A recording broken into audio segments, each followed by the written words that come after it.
Agad na nagsorry si It's Your Lucky Day main host Luis Manzano, sa naging joke ng komedyanteng si Petit tungkol sa kidney disease. Sa episode ng It's Your Lucky Day nitong Martes, October 24, sinagot ng bawat host ang question of the day ng show, na ano ang isang desisyon ninyo sa buhay na pinili niyong gawin noon, pero ngayon, pinagtatawanan nyo na lang. Tulad ng nakasanayan ng hosts, si Petit ang unang sumagot sa katanungan.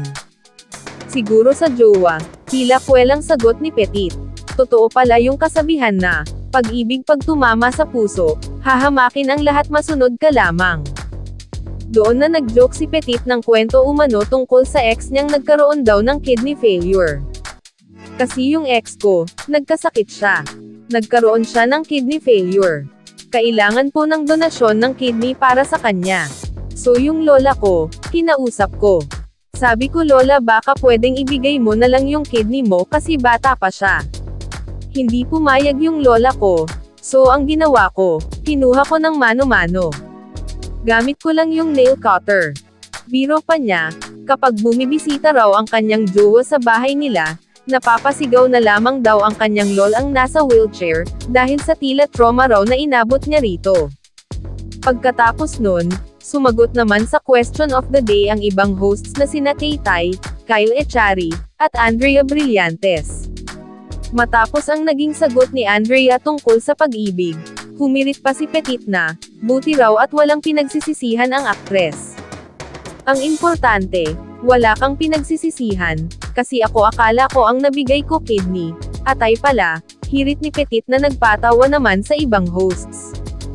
Samantala, habang nagkukulitan ang host sa naging pagsagot ni Robby Domingo sa question of the day ng show, umantra na si Luis para mag-sorry sa naging joke ni Petit.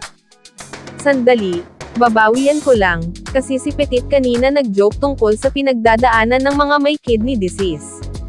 Hindi po biro lahat ng pinagdadaanan ng may mga renal conditions, kidney disease.